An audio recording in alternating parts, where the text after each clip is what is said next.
Joining us now is Democratic Senator from New Mexico, Tom Udall, part of that band of senators trying to change the system. Senator Udall, welcome to the program. How are your efforts being received?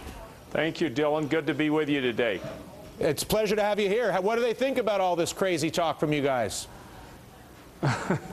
Well, I don't think it's very crazy talk. I mean, what we're talking about is going back to the Constitution. Basically, the Constitution says that both the Senate and the House may determine the rules of their proceedings.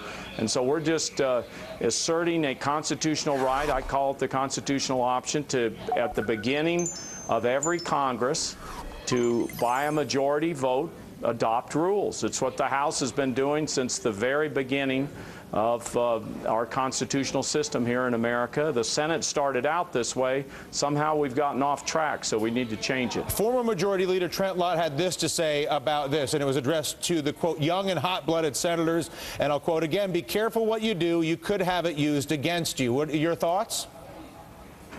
Well, my thoughts are that the best thing for the American people is to have a system that works for all of us and works for the American people. Right now, the system is being abused. Trent Lott knows how it was abused. He abused it a lot himself, except we've reached an extreme point right now.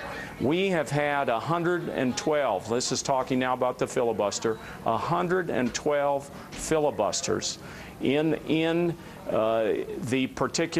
year before, the Congress before we're in right now. So that's more filibusters than all the 1950s and 60s put together. And we're going to break that record in this Congress that we're in. That's not acceptable. We got to get the work done for the American people. And so some of us who have come over here are picking various rules to work on, and I think you've named them all, and there's some pretty good changes in there. Senator, do you actually believe that with your coalition and your ability to expand it, that you can affect any of the change that you're arguing for?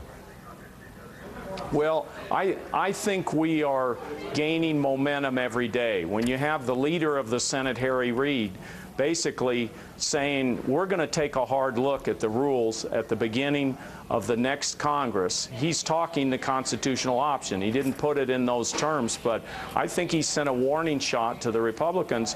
You know, you guys are abusing the rules. This is out of line. We're going to have to change the rules at the beginning of a Congress, which is what we're allowed to do under the Constitution. Listen, Senator Udall, keep us posted. Again, anything done to improve the process to get to actual solutions as opposed to playground fighting is welcomed by, I think, most everyone in this country. Dylan, that's exactly what I want to do, and I hope some Republicans will join us in this effort. Many of them in the past have signed on to some of these proposals. So this isn't a partisan thing. It's trying to make the Senate work better for the American people, and I think both Democrats and Republicans would be proud. Senator Tom Udall, thanks for the conversation. We do appreciate it. Thank you. Thank you, sir. And from the process of Washington to the process on Wall Street, it is no secret to you and I that for well over a year, myself and many others have been calling on the Federal Reserve to show us what the trillions of dollars in bailout money were given in exchange for. Remember, we gave $700 billion out of the TARP, but we gave trillions of dollars out of the Federal Reserve in exchange for the banks giving us so-called toxic assets, and the Federal Reserve has been loath to show us what they received in exchange for all of your money. Some of you might even recall yours truly using a trash bag to demonstrate the secrecy surrounding the Fed's bailout of toxic assets. You don't see that every day at Harvard Business School. Banks got trillions in exchange. We, of course, got a bag full of God knows what, but effectively it was loans that were made for homes and credit cards and buildings that may or may not ever be paid back. And today we are finally learning more about what's in